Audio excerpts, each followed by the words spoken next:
Our topic today is what's new. So I'm going to cover things that we've released over the summer, as well as just before that we haven't necessarily had a what's new webinar about. Some of it will be repeat if I've already had a webinar that was related to it, but most of the stuff should be fairly new. All right, so let's go ahead and dive in.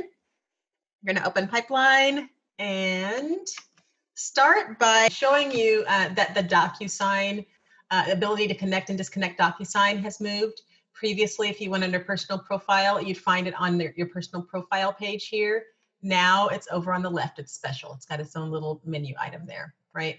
So you can connect and disconnect by using this, going to this menu item. Right now I'm already connected, so it's allowing me to disconnect. If I weren't connected, it would allow me to connect. Okay, so that's the first little thing there. Next is, let me head over to a transaction.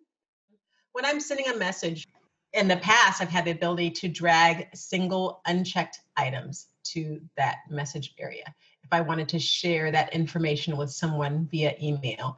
And one of the reasons I do that is, for example, let's say I wanted to send it to an external contact. When you append incomplete or complete or overdue tasks to a message and you're sending it to an external contact, those tasks won't be shown because that's internal information that only Pipeline users should see. So if you wanted to send it to someone external, you would drag those individual items to that message area to send that to them, or for whatever reason you wanted to share this checklist information.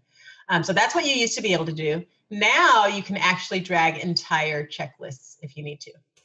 Okay, so that'll save you a lot of dragging if you're actually needing to share an entire checklist. One feature that I wanted to mention is bulk adding doc names. So let's head over there real quickly. From admin, I know you've all added, hopefully all added doc names to the system, which allow users to really easily add their doc or specify their doc names whenever a doc is added to a transaction, just typically by typing 1 or 2 letters. So doc names are huge in helping, again, get those doc names in there easily, add standardization to your doc names so that they're not all over the place. So it's just a win-win for everybody, right? And adding doc names in the past was that you go specify a doc name, maybe it's mold disclosure, right? And I can add that doc name.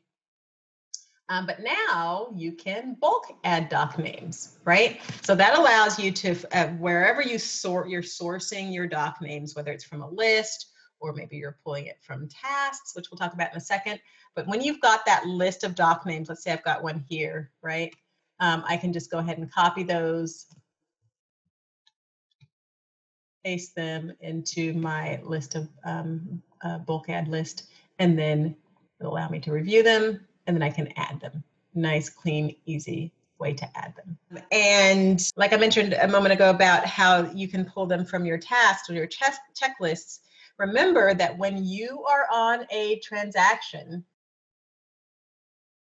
when I'm looking at a doc and I click it to review it or to preview it, it will automatically highlight the matching doc over on the left, helping you navigate and find that matching task really easily, especially when you've got a long list, right? So for that reason, you want to make sure that your standard doc names match your task names. So when you're adding these standard doc names, it can be convenient to copy one to the other, docs to tasks, right? That way they're matching. Or you could go the other direction, tasks to docs. Depending on whichever one you add first, if you add your task names first, you can copy them over to your doc names. If you add your doc names first, you can copy them over to your task names, right? Since both of them have the bulk add feature. So for that reason, if you've already created your task and they've got the tasks that you need to add as doc names, then you can just download the template, go to Excel or wherever you open it up from, copy that list, and then again, paste it into your standard doc names under bulk. Okay, and vice versa. If you've got a list of your doc names, you can paste those over into the checklist because those allow bulk add as well. Okay, so you can do it either direction. Next is, you've all, I'm sure, sent messages by using this message tab here. Now you can also send an audio message, right? And audio messages are convenient because they allow you to easily record a quick message to be able to share or add a note to the transaction, etc., right, without typing. So they're useful whether you're right here at your laptop or in the field and on your mobile device and don't want to do a bunch of typing. You can easily, while you're here, just click record.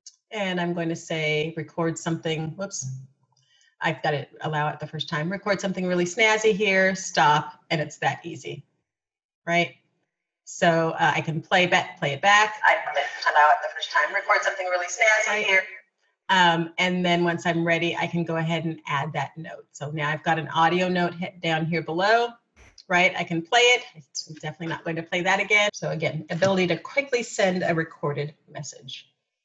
Also wanted to mention that when you are coming back up here to the transactions page, when you're searching, a lot of times you'll search and you'll specify certain criteria. Maybe I want to find all my listed where I've got the listing side and maybe the checklists aren't complete, right? Run that search. Now, when you do that, these items that you've specified will stay highlighted. That way you can see visually at a glance exactly what filter criteria is currently turned on, right? Without having to read each one to see whether you've selected something. So just a little visual cue there that helps you move a little faster in the system. The next new feature that I wanted to highlight is a biggie. One that y'all anticipated for a really long time, and that's the agent checked tasks, or the abilities for agents to agent check their tasks. I say agent checked because that's different from when you as admins check it. This is when the agents check it, and that's to do a few things. One is from an admin's perspective, this indicates to an admin that an agent has checked it off as well, but it doesn't circumvent the admin's process. They still can come here and check these off as they normally would, right? Completely independent of the agent check. Again, the agent check is just to indicate that the agent has completed it, but the admin's process stays the same. Additionally, if the admin wants to uncheck or let the agent know that, or to indicate that the agent has not really completed this, you see if they hover over that agent checked check mark, they can remove it, right? And then that way it's no longer agent checked. The agent will resume getting those reminders that it's not complete so that they can come back and complete it. All right. Any communication that you want to happen would still need to happen the same way that you do it today, which is to, or have done it in the past, which is to send a note or a message, right? So if I wanted to, let's say, uncheck this particular task, I can go and let the agent know, hey, that wasn't complete, and send them a message to that effect. All right. So cool. Got lots of feedback on that people are pleased that they can go ahead and indicate those. Related to that is if you go to the tasks page, remember I mentioned that agents will no longer get reminded via the daily reminder when the agent checks something off, right? As admins, though, you need to know which items have been agent checked, or you can know which items have been agent checked so that you can come and go ahead and verify them. So there's a nice, clean way to be able to do that, and that is to apply this agent checked filter. So if I click that, that's going to filter to only show me those items that have been agent checked, really refining for me exactly which items I should be verifying here, right? And of course, from the tasks page, I can link directly to the transaction to go ahead and look at that particular task in its context and then go and check it off if I need to. And there are those agent checked ones there. Alrighty, so that is, those are the agent checked options that you've got. Also, the last area that I wanted to show you is related to the commission module. So let me head over back to this transaction. So I'll just filter it, there we go. Right. So on this transaction, I'm going to update my commissions. If you're not subscribed to the commission module, you will not see these particular features. And if you've got any questions about it, please feel free to reach out about how you can get this module.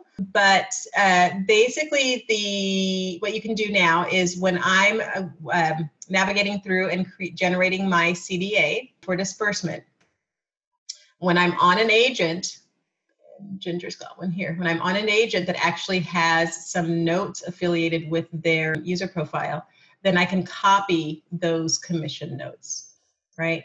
So if I click this icon, I can copy them. And that way later when I'm pasting it or when I'm typing my special notes that are going to the title company, or maybe I need to reference these notes for accounts payable or whatever the need, I've got these copied in my clipboard and can come down and actually paste them, okay, to wherever I need to paste them. And that's just a nice little handy feature so that you can, in a click, grab that information and put it where you need to. And that's it. Those are the highlights. There are always several features that we release throughout every release that we make that are behind the scenes, that are enhancing what you need to do.